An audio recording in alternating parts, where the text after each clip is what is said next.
of them said to his father, Father, give me the share of the estate I have coming to me. So the father distributed the assets to them. And so just traditionally, culturally, we'll pause 2 times as we go through this story because it's important for us to understand that there's a context, there's a setting, there's a group of people that are hearing this story in the Bible in the first century, and that's not you and me. And so this story made an impact on them that you and I may not think about. So we kind of have to take off our 21st century lenses and go, hey, how would they have heard this story? So his listeners would have heard this and be like, well, that's really not how things work. That's kind of hasty. Because in this society, the oldest son, not the younger son, received the inheritance first. He would actually receive more. So in this case, he would get 2/3 of the father's inheritance. The youngest would get 1/3 of it in this specific situation. But this would all happen traditionally when the father passed, because the father was trusted. Hey, I'm going to make the best decisions. I've got the most wisdom. I'm going to grow this inheritance as much as I can and trust you. And this was also a very familial society, so family came first, not self, not our own career. It's very upside down. It is a complete 180 of our society. So this type of statement and request, the community would have been like, whoa, that's not how we did this.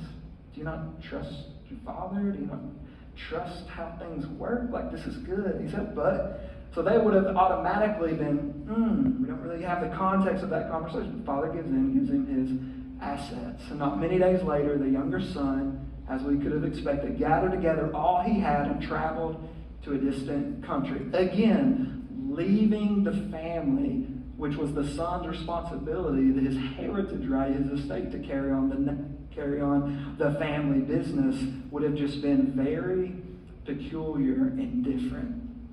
And in that far distant country, he squandered his estate in foolish living.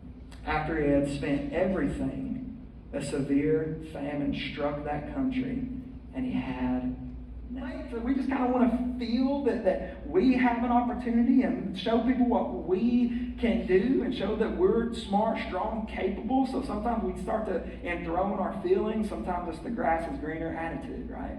If only I could have. If only I could get there, work at that kind of job, be in that kind of relationship, right? Could be on that type of team. Start so my coach would see, it's like more attitude. I just need more.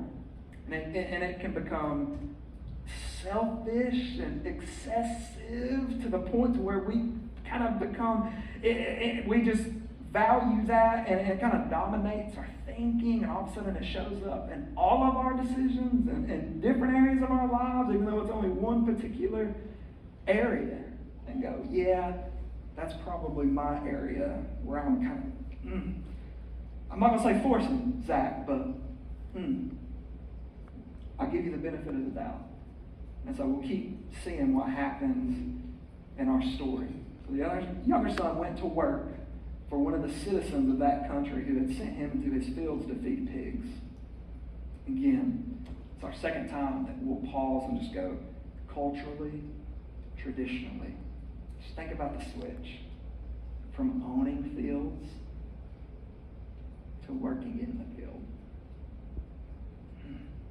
And not just working in the field, but doing like the worst thing in the field for the least valued livestock in